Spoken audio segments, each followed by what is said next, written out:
اعوذ باللہ من الشیطان الرجیم بسم اللہ الرحمن الرحیم اذ قالت الملائکۃ، جس وقت کہا فرشتوں نے، یا مریم، اے مریم، ان اللہ یبشرکی، بے شک اللہ تعالی آپ کو خوشخبری دیتے ہیں، بکلمت منہ، اپنی طرف سے ایک کلمہ کی، اسمہ، اس کا نام، المسیح عیسی ابن مریم، مسیح عیسیٰ ابن مریم ہوگا، وجیہن فی الدنیا والآخرہ، وہ وجاہت والا ہوگا، عزت والا ہوگا دنیا میں اور آخرت میں، ومن المقربین، اور مقرب لوگوں میں سے ہوگا، ویکلم الناس فی المہد وکہلا، اور وہ کلام کرے گا لوگوں سے گود میں اور ادھیڑ عمر میں، ومن الصالحین، اور وہ صالحین میں سے ہوگا، نیک لوگوں میں سے ہوگا۔ قالت، تو مریم نے کہا، ربی، اے میرے پروردگار، انا یکون لی ولد، میرے لیے کیسے لڑکا ہوگا، ولم یمسسنی بشر، حالانکہ آج تک کسی انسان نے، کسی بشر نے مجھے چھوا تک بھی نہیں۔ قال، اللہ نے فرمایا، کذالک، اسی طرح ہوگا، اللہ یخلق ما یشاء، اللہ تعالی جو چاہتا ہے وہ پیدا کرتا ہے، اذا قضا امرا، جب اللہ فیصلہ کر لیتے ہیں کسی معاملے کا، تو فانما یقول له کن، تو اللہ اس کے لیے کہتے ہیں ہو جا، فیکون، پس وہ ہو جاتا ہے، ویعلمہ الکتاب والحکمۃ والتوراۃ والانجیل، اور اللہ اس بچے کو یعنی عیسیٰ علیہ السلام کو کتاب سکھائیں گے، حکمت سکھائیں گے، تورات اور انجیل کا علم بھی اللہ انہیں دیں گے۔ سورہ آل عمران کی 45، 46، 47 اور 48 یہ 4 آیتیں کل کے درس میں بھی بیان ہوئی تھیں، اور آج کے درس میں بھی ایک حصہ اس کا کل کے درس میں گزر چکا ہے۔ کل کے درس کا خلاصہ یہ ہے کہ حضرت مریم رضی اللہ تعالی عنہ کو اللہ نے بیٹے کی بشارت دی، اور پیچھے گزر چکا ہے کہ یہ عام بچی نہیں تھی حضرت مریم، یہ ان کی والدہ نے ان کو بیت المقدس یعنی اللہ کے گھر کی خدمت کے لیے وقف کر رکھا تھا۔ تو اللہ نے ان کو خوشخبری دی جب یہ بالغ ہو گئیں کہ اللہ تمہارے بطن سے، تمہارے پیٹ سے ایک بچہ پیدا کریں، اور تو وہ بچہ بن باپ کے ہوگا، بغیر باپ کے۔ تو یہ بشارت اللہ تعالیٰ نے یہاں حضرت مریم کو دی۔ اور دوسری چیز جو کل بیان ہو چکی ہے، کلمت اللہ، اللہ نے خوشخبری دی بکلمت منہ، اپنی طرف سے ایک کلمے کی۔ تو یہ عیسیٰ علیہ السلام کو کلمت اللہ کیوں کہا جاتا ہے، اس کی 2-3 وجوہات بھی کل ذکر ہو چکی ہیں۔ اور مسیح ابن مریم، اللہ نے کہا اسمہ، اس کا نام ہوگا المسیح عیسی ابن مریم، مسیح عیسیٰ ابن مریم۔ تو عیسیٰ علیہ السلام کو یسوع مسیح بھی کہتے ہیں، یسوع بھی کہنا ٹھیک ہے، مسیح بھی کہنا ٹھیک ہے۔ تو یسوع مسیح کے جو معنی ہیں وہ میں نے کل بیان کیے تھے کہ مسیح جو ہے یہ ایک تو عبرانی اور سریانی زبان دونوں سے مل کے بنا ہے، اس کا معنی مبارک کے ہیں، اور یشوع سے بھی ہے، اس کا معنی سردار اور سید کے ہیں۔ اور مسیح جو ہے، مسیح کا ایک معنی عربی زبان میں سیاح کو بھی کہتے ہیں، مسیح سیر و سیاحت کرنے والا، پھرنے ٹرنے والا۔ تو دجال کو بھی مسیح کہتے ہیں، یاد رکھیں، عیسیٰ علیہ السلام کو بھی مسیح کہتے ہیں، اور حدیث میں آتا ہے المسیح الدجال، ٹھیک ہے۔ تو یہ وجہ، اس کی وجہ یہ ہے کہ عیسیٰ علیہ السلام بھی کوئی گھر نہیں بنایا انہوں نے اپنی پوری زندگی میں، وہ اللہ کے دین کی طرف لوگوں کو دعوت دیتے رہے، جہاں رات آ گئی وہاں سو گئے، جہاں چلتے رہے، جہاں حاجت ہوئی تو کھانا کھا لیا۔ تو اس طرح انہوں نے بھی پھر ٹر کر تبلیغ کی، اپنا کوئی ذاتی گھر نہیں تھا، اس لیے ان کو مسیح کہتے ہیں۔ اور دوسری وجہ عیسیٰ علیہ السلام کو مسیح کہنے کی مسح سے ہے، یعنی چھونا، ہاتھ سے چھونا، اور یہ ان کے معجزات میں سے ہے۔ کل بیان ہو چکا ہے کہ وہ مادر زاد اندھے جو تھے، ماں کے پیٹ سے جو بچہ اندھا پیدا ہوتا، یا کوڑ کا جو مریض، برس کا مرض جو ہے، اس کے جسم پر ہاتھ پھیرتے تھے تو اللہ اسے شفا عطا کر دیتے تھے۔ تو یہ اس لیے عیسیٰ علیہ السلام کو مسیح کہتے ہیں۔ یہ دو معنی ذہن میں رکھیں، مسیح کیوں کہتے ہیں؟ ایک تو انہوں نے گھر نہیں بنایا، گھومتے پھرتے رہے اور ان کا گھر پوری زمین تھی جہاں رات آئی بسر کی۔ دوسرا مسح سے ہے، چھونے سے، کہ وہ چھوتے تھے تو بیمار آدمی ٹھیک ہو جاتا تھا، مادرزاد اندھے نابینا جو تھے وہ بینا ہو جاتے تھے۔ اور دجال کو مسیح کیوں کہتے ہیں کہ حدیث میں آتا ہے، اس کی بھی دو وجہ ہیں۔ ایک تو دجال بھی پوری دنیا کا چکر لگائے گا، حضور نے فرمایا کہ 40 دن کے اندر یہ پوری دنیا میں گھوم جائے گا۔ اور دوسرا ممسوح العین سے بھی ہے کہ جس کی آنکھ مسح کی گئی ہو تو اس کی آنکھ جو ہے وہ مٹی ہوئی ہوگی اور دائیں آنکھ بھی بالکل مٹی ہوگی۔ انگور کا جس طرح دانہ پھٹا ہوتا ہے اس طرح اس کی پھٹی ہوئی آنکھ ہوگی، یعنی آنکھوں میں عیب ہوگا۔ تو بہرحال اس کو ممسوح کہتے ہیں، بگڑی ہوئی فطرت والے کو بھی ممسوح کہتے ہیں۔ دجال دنیا میں سب سے زیادہ فطرتی طور پر فطرت کے لحاظ سے بگڑا ہوا انسان ہوگا، بگڑی ہوئی چیز ہوگی، اس لیے اس کو ممسوح مسیح بھی کہتے ہیں۔ تو بہرحال یہ کل کے درس میں تفصیلاً یہ بیان ہو چکا۔ آج کے درس میں کہ عیسیٰ علیہ السلام کے دو دشمن تھے۔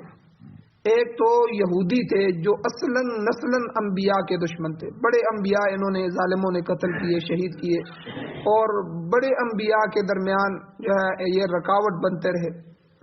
اور دوسرا دشمنی ان سے عیسائیوں نے بھی کی، خود ان کی اپنی ملت، اپنی قوم، کہ عیسائیوں نے محبت میں اتنا بڑھا دیا کہ عیسیٰ علیہ السلام کو خدا تک پہنچا دی، محبت میں غلو کیا اور کہا کہ نہیں، عیسیٰ تو اللہ کے بیٹے ہیں، یا تین خداؤں میں سے ایک خدا ہے یا خود خدا ہے، ان اللہ ثالث ثلاثہ، ٹھیک ہے۔ وہ ان کا عقیدہ پیچھے ذکر کیا کہ تین میں سے تیسرا، یہ عیسائیوں کا ایک عقیدہ ہے کہ ثالث ثلاثہ، تین ہے اور تین میں سے تیسرا ایک ہے، یعنی وہ حضرت مریم کو بھی کہہ دیتے ہیں کہ حضرت مریم خدا کی بیوی ہیں، ان سے عیسیٰ پیدا ہوئے، تو اس طرح حضرت مریم بھی خدا ہوئی۔ تو یعنی اس طرح گول مول بات کر کے عقیدے کو کہتے ہیں کہ تین میں سے تیسرا۔ تو اور یہودی جو تھے وہ نفرت میں آگے بڑھ گئے، یہ محبت میں آگے بڑھے، وہ نفرت میں آگے بڑھے، اور انہوں نے بھی بہت سے الزامات لگائے، آگے آ رہا ہے۔ تو بہرحال یہاں عیسیٰ ابن مریم کہہ کر اللہ تعالیٰ نے عیسائیوں کے اس باطل عقیدے کی تردید فرمائی جس کے مطابق وہ عیسیٰ علیہ السلام کو خدا کا بیٹا کہتے تھے، یا تین خداؤں میں سے تیسرا کہتے تھے، یا خود خدا ہی کہتے تھے۔ اللہ تعالیٰ نے یہاں پر واضح کر دیا کہ دیکھو عیسیٰ ابن مریم، مریم کا بیٹا عیسیٰ، یعنی جس کو اللہ تعالیٰ نے ایک عورت کے پیٹ سے پیدا فرمایا ہو، تو جو شخص کسی عورت کے بطن سے پیدا ہوا ہو وہ الہ کیسے ہو سکتا ہے؟ وہ الہ نہیں ہو سکتا، وہ خدا نہیں ہو سکتا، کیونکہ وہ تو خود مخلوق ہے۔ تو عیسیٰ علیہ السلام اللہ کے بندے ہیں، اس کے نبی ہیں اور برگزیدہ انسان۔ سورہ اخلاص کے اندر اللہ تعالیٰ فرماتے ہیں لم یلد ولم یولد، یہ شان خداوندی اللہ نے بیان فرمائی، اپنی شان بیان فرمائی کہ یہ صفت اللہ کی ہے، نہ اللہ کسی سے پیدا ہوا ہے، نہ اللہ سے آگے کوئی پیدا ہوا ہے۔ لم یلد، نہ وہ کسی سے پیدا ہوا، ولم یولد، نہ اس نے آگے کسی کو جنا، نہ اللہ کسی کی اولاد ہے، نہ اللہ کی کوئی اولاد، یہ اللہ کی صفت ہے۔ تو اس لیے کسی مخلوق میں ایسی صفت کو ثابت کرنا اور اللہ کے ساتھ ایسی نسبت بنا دینا جو باپ بیٹے کی بن جائے یا نسل کی بن جائے، تو یہ تو کھلا شرک ہے، اور یہ تو اللہ کے غضب کو دعوت دینے والی چیز ہے۔ بلکہ سورہ مریم کے اندر اللہ تعالیٰ خود فرماتے ہیں، اللہ خود کہتے ہیں یہ اتنا بڑا کلمہ ہے کہ اللہ کہتے ہیں تکاد السماوات یتفطرن منہ، قریب ہے کہ آسمان اس کلمے کے کہنے کی وجہ سے پھٹ جائے، وتنشق الارض، اور زمین شق ہو جائے، وتخر الجبال ہدا، اور پہاڑ ریزہ ریزہ ہو جائے۔ یا اللہ کس وجہ سے؟ تو اللہ کہتے ہیں ان دعوا للرحمن ولدا، کہ یہ اللہ تعالیٰ کے لیے بیٹا بنا رہے ہیں، اللہ تعالیٰ کے لیے اولاد بنا رہے ہیں. یعنی یہ اولاد کا عقیدہ رکھنا ویسے بھی شرک کرنا بہت بڑا جو ہے ظلم ہے, بہت بڑی برائی ہے, بہت بڑا گناہ ہے. لیکن اللہ کی اولاد کو ثابت کرنا یہ اتنا بڑا اللہ کے غضب کو دعوت دینے والا جملہ ہے کہ خود اللہ نے قرآن مجید میں کہا کہ یہ اتنا بڑا جملہ ہے کہ آسمان پھٹ جائیں, زمین شق ہو جائے اور پہاڑ ریزہ ریزہ ہو جائیں ان کے اس جملے سے. تو یہ اپنے نبی کو, اللہ کے نبی کو جو ہے وہ اللہ کا بیٹا بنا رہے. تو قرآن پاک میں حضرت عیسیٰ علیہ السلام کا جو یہ لقب ہے عیسیٰ ابن مریم, کئی مقامات پر اللہ نے اسی طرح بیان فرمایا, اور آخرت میں بھی آپ کو اسی لقب سے پکارا جائے گا. جب محاسبے کی منزل آئے گی, اللہ حساب لیں گے, تو اس منزل میں بھی آپ کو اسی نام سے پکارا جائے گا. قرآن مجید میں اللہ کہتے ہیں وَإِذْ قَالَ اللَّهُ, اور جب کہے گا اللہ تعالیٰ یا عیسیٰ ابن مریم, اے عیسیٰ ابن مریم, اَأَنْتَ قُلْتَ, کہ تو نے کہا تھا للناس, لوگوں کے لیے, اتخذونی, کہ مجھے بناؤ, و امیہ, اور میری ماں کو بھی بناؤ, الہین من دون اللہ, اللہ کے سوا ان دونوں کو خدا بنا لو.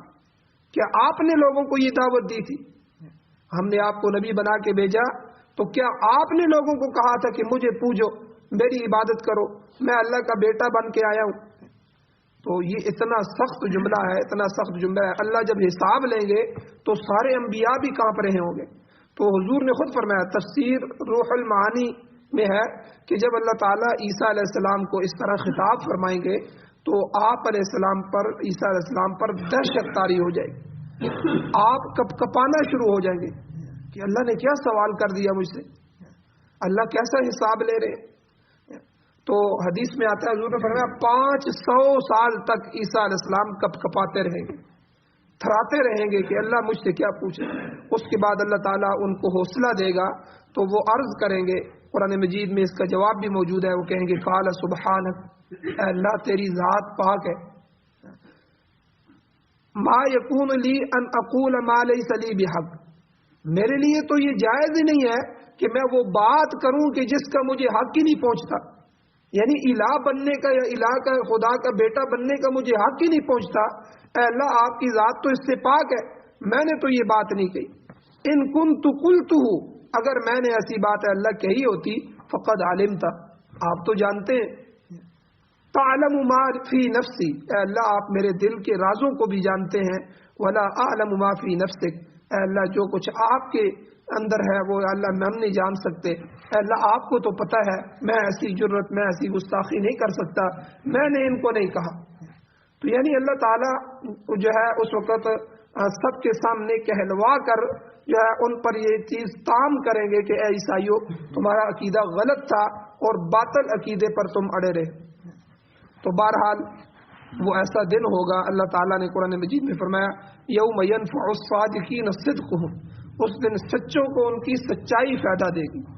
تو یہ سب سورہ مائدہ میں آ رہا ہے. امام بخاری رحمۃ اللہ علیہ فرماتے ہیں کہ قیامت کے دن ہر شخص کو باپ کی نسبت سے پکارا جائے گا, مگر عیسیٰ علیہ السلام کو ماں کے نام سے پکارا جائے گا. یہ واحد ایک انسان ہوں گے جن کو اللہ تعالیٰ صرف ماں کے نام سے. اب اللہ کہیں گے فلاں ابن فلاں کہاں ہے, فلاں کا بیٹا فلاں کہاں ہے, ادھر لاؤ اس کو. ٹھیک ہے, باپ کی نسبت ہوگی, فلاں کا بیٹا فلاں کا بیٹا. لیکن جب عیسیٰ علیہ السلام کی باری آئے گی تو اللہ کہیں گے یعنی عیسیٰ ابن مریم, عیسیٰ ابن مریم کہاں ہے, مریم کے بیٹے عیسیٰ کا ہے, ان کو ماں کے نام سے پکارا جائے گا. تو اس کی وجہ یہ ہے کہ باپ کا واسطہ ہی نہیں ہے. اسی طرح سورہ مریم کے اندر آپ آگے آئیں گے پڑھیں گے کہ جہاں حضرت یحییٰ علیہ السلام کا تذکرہ اللہ نے فرمایا تو وہاں فرمایا وہ برم بوالدیہ, یہ الفاظ کہ یحییٰ علیہ السلام نے کہا کہ میں اپنے والدین یعنی ماں اور باپ دونوں کے ساتھ نیکی اور احسان کرنے والا ہوں. مگر جہاں عیسیٰ علیہ السلام کا تذکرہ ہے وہاں فرمایا برم بوالدتی, کہ اللہ نے مجھ کو میری ماں کے ساتھ نیکی اور احسان کرنے والا بنایا. تو گویا کہ یہاں اس جملے سے عیسائیوں کے وہ جو غلط عقیدہ تھا کہ عیسیٰ علیہ السلام کو خدا ماننے کا, خدا کا بیٹا ماننے کا, تو اس عقیدے کا بھی رد فرمایا. اور دوسرے نمبر پر جو یہودی تھے وہ حضرت مسیح علیہ السلام کی حد درجے کی تحقیر کرتے تھے, انتہائی حقارت اور نفرت. انہوں نے نعوذ باللہ آپ کی والدہ پر حرام کاری کا الزام بھی لگایا. یہ تم بچہ کہاں سے لے کے آ گئی ہو، نعوذ باللہ تم نے جو ہے حرام کاری کی ہے. اور ان کو بدکار عورت تک بھی کہا یہودیوں نے، اور عیسیٰ علیہ السلام کو نعوذ باللہ حرامی بچہ کہہ دیا، نعوذ باللہ. حتیٰ کہ جب عیسیٰ علیہ السلام آگے چلے، پیغمبری ملی اور دعوت دینے لگے تو آپ کو سزائے موت دلانے کے لیے بھی عدالت تک لے گئے. راستے میں جاتے ہوئے علیاذ باللہ آپ کے چہرے پر بھی یہودیوں نے تھوکا. تو یہ بدبخت لوگ، بگڑی ہوئی ذہنیت اور فطرت کے حامل لوگ یہودی، انہوں نے مسیح علیہ السلام کی بڑی توہین کی، حتیٰ کہ انہیں سولی پر لٹکانے کے لیے تیار ہو گئے، صلیب پر لٹکانے کے لیے. انہوں نے تو ایسا کرنے میں کوئی کسر نہیں چھوڑی، مگر اللہ تعالیٰ نے اپنی حکمت سے آپ کو اپنی طرف آسمانوں پر زندہ اٹھا لی. عیسیٰ علیہ السلام کو اللہ نے زندہ اٹھایا ہے، آج بھی وہ آسمانوں پر زندہ موجود ہیں. اور یہودیوں کے جو مذموم ارادے تھے اللہ نے ان کو اس سے بچا لیا.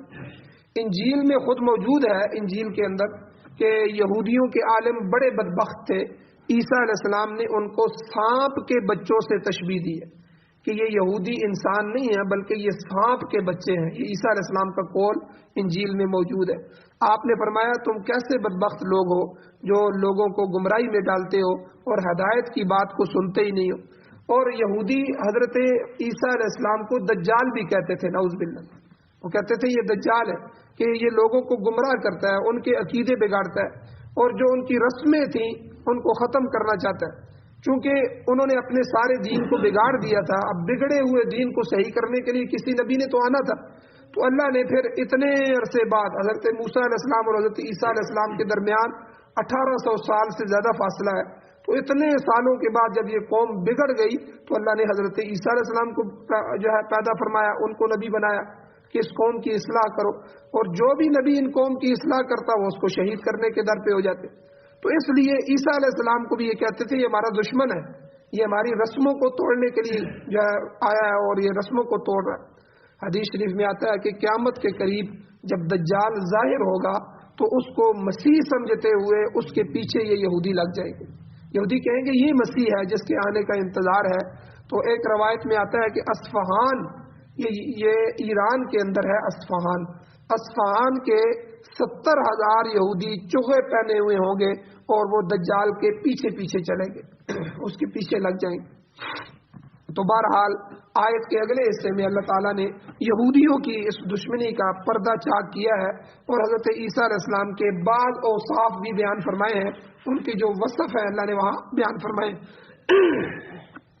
پہلا فرمایا اللہ تعالیٰ نے کہ فرشتوں نے جس مسیح عیسیٰ ابن مریم کی بشارت حضرت مریم کو دی ہے وہ وجیحا فی الدنیا والآخرہ، دنیا اور آخرت میں وجاہت والا ہوگا، یعنی عزت اور مرتبے والا ہوگا. چنانچہ ہم دیکھتے ہیں کہ یہودیوں کی تمام تر دشمنی اور ہرزہ سرائی کے باوجود اللہ تعالیٰ نے حضرت عیسیٰ علیہ السلام کو الزامات سے بری قرار دیا اور ان ناپاک لوگوں کی سازش کو اللہ نے کامیاب نہیں ہونے دیا. جس طرح حضور کے خلاف انہوں نے سازشیں کی ہمارے نبی صلی اللہ علیہ وسلم کے ساتھ کہ خیبر کے یہودی الگ سے اور مدینہ کے یہودی الگ سے، تو یہ الگ سے سازشیں کرتے تھے اور کسی طرح یہ اسلام ختم ہو جائے. لیکن اللہ نے ان کے منہ پر کالک مل دی کہ ان کے چاہنے کے باوجود اللہ نے حضور کو عزت عطا فرمائی. حضور علیہ السلام کو دنیا میں بھی بلند مرتبہ اور مقام عطا فرمایا اور آخرت میں تو ہے ہی ہے. تو اسی طرح عیسیٰ علیہ السلام کے بھی یہ دشمن ہو گئے تھے، بے شمار الزامات بھی لگائے اور دشمنی بھی کی، لیکن اللہ تعالیٰ نے ان کی سازشوں کو توڑ دیا اور اللہ نے عزت کا اعلیٰ مقام عیسیٰ علیہ السلام کو دنیا میں عطا فرمایا. جسے اللہ عزت دینا چاہے اسے کون ذلیل کر سکتا ہے، اور آپ تو دونوں جہانوں میں صاحب عزت ہیں. ان کی عزت کرنے والے آپ اندازہ لگائیں عیسیٰ علیہ السلام کی کہ کروڑوں اور اربوں لوگ موجود ہیں، کہ دنیا میں اس وقت 7 ارب کی آبادی ہے، 7 ارب کی، جس میں 3 اور 3.25 ارب تو عیسائی ہیں، 3 ارب کے قریب عیسائی ہیں اور 1.5 ارب مسلمان ہیں. 3 ارب وہ کریں، 1.5 ارب یہ کریں، 4.5 ارب. 7 ارب میں سے 4.5 ارب مسلمان بھی عیسیٰ علیہ السلام کی عزت کرتے ہیں، عیسائی بھی ان کی کرتے ہیں. تو 4.5 ارب لوگ جس نبی کی عزت کرتے ہوں تو وہ 40-50 کروڑ یہودی وہ ان کی کیا بےزتی کر سکتے ہیں. تو یہ وجیہن فی الدنیا، دنیا میں بھی اللہ تعالیٰ نے عیسیٰ علیہ السلام کو جو ہے وہ عزت عطا فرمائی ہے، وجاہت عطا فرمائی ہے. تو اور آخرت میں بھی اللہ تعالیٰ ان کو اعلیٰ مقام میں فائز کریں گے. اور اسی طرح انہوں نے اپنے نبی حضرت موسیٰ علیہ السلام پر بھی طرح طرح کے الزام لگائے. یہودیوں نے اپنے نبی کو بھی معاف نہیں کیا، ان کی طرف غلط باتیں منسوب کی، مگر اللہ تعالیٰ نے انہیں غلط الزامات سے بری کر دیا. آگے 22ویں سپارے میں ایک واقعہ آئے گا حضرت موسیٰ علیہ السلام کا کہ موسیٰ علیہ السلام، ان قوم کے اندر یہ بیماری تھی، یہ سب کے سامنے غسل کرتے تھے، بے حیا قوم تھی. جب غسل کرتے مرد تو سب کے سامنے، ایک دوسرے کے سامنے سطر کا بھی لحاظ نہیں رکھتے. موسیٰ علیہ السلام پیغمبر تھے، اللہ نے ان کے دل میں حیا بنایا تھا، تو موسیٰ علیہ السلام چھپ کے چٹان کے پیچھے غسل کرتے تھے. تو ان بدبختوں نے یہ کہنا شروع کر دیا کہ موسیٰ کو نعوذ باللہ کوئی بیماری ہے، خصیتین جو ہیں وہ پھولے ہوئے ہیں، ان کو اندر کی کوئی بیماری ہے، بیمار آدمی ہے، مریض ہے، اس لیے جو ہے یہ سب کے سامنے غسل نہیں کرتا. اگر مرد ہوتا تو سب کے سامنے غسل کرتا. تو یہ بہت بڑا الزام ہے. یاد رکھیں، اللہ کے نبی، کوئی بھی نبی آیا ہے، اللہ نے اس کے اندر کوئی عیب پیدا نہیں کیا.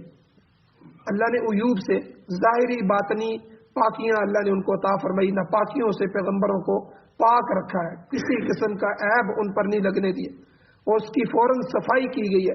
تو یہ بہت بڑا عیب تھا یہودیوں کی طرف سے اپنے پیغمبر کے. عیسیٰ علیہ السلام کو تو انہوں نے چھوڑا ہی نہیں، تو خود موسیٰ علیہ السلام پر الزام لگا. تو اللہ تعالیٰ کہتے ہیں یا ایھا الذین آمنوا لا تکونوا کالذین آذوا موسیٰ، اے ایمان والو تم بھی اپنے پیغمبر کے لیے ان لوگوں کی طرح نہ بن جاؤ جنہوں نے موسیٰ علیہ السلام کو تکلیف دی. پھر کیا ہوا؟ فبرأہ اللہ مما قالوا، اللہ تعالیٰ نے بری کر دیا اس سے جو انہوں نے کہا. یعنی عجیب طریقہ ہوا کہ موسیٰ علیہ السلام نے جس پتھر پر اپنے کپڑے اتار کے رکھے، نہانے کے لیے کپڑے اتار کے بڑی چٹان پر رکھی، اللہ کے حکم سے وہ چٹان ان پتھروں کو، اس کپڑوں کو لے کے بھاگ گئی. اب وہ آگے آگے جا رہی ہے، موسیٰ علیہ السلام اپنی لاٹھی اٹھا کے اس کے پیچھے پیچھے چل رہے ہیں، پیچھے پیچھے چل رہے ہیں، حتیٰ کہ وہ چٹان جا کے ان کے اس محلے جہاں وہ لوگ بیٹھا کرتے تھے، کھڑے تھے، اس جگہ جا کے رک گئی. تو موسیٰ علیہ السلام بھی وہاں پہنچے تو لوگوں نے دیکھ دیا کہ موسیٰ علیہ السلام تو صحیح سالم انسان ہے، ان کو کوئی بیماری نہیں ہے، یہ تو حیا اور پاک دامنی کی وجہ سے ایسا کرتے ہیں. تو بڑے شرمندہ ہوئے. تو بہرحال یہودیوں نے اپنے نبی کے خلاف بھی الزام تراشیاں کی. تو اللہ تعالیٰ نے حضرت موسیٰ علیہ السلام کو بھی سرفراز فرمایا، ان کو بھی جو ہے بلند فرمایا. تو کچھ چیزیں اور بھی ہیں انشاءاللہ کل کے درس میں بیان کی جائیں گی. اللہ جل شانہ سے دعا ہے اللہ ہمیں عمل کی توفیق عطا فرمائے. آمین. الحمدللہ رب العالمین والعاقبۃ للمتقین والصلاة والسلام علی رسولہ النبی الأمی الکریم. اللهم ربنا آتنا في الدنيا حسنة وفي الآخرة حسنة وقنا عذاب النار. رب اغفر وارحم وأنت خير الراحمين. صلی اللہ تعالی علی خیر خلقہ محمد وآلہ وصحبہ اجمعین برحمتک یا ارحم الراحمین.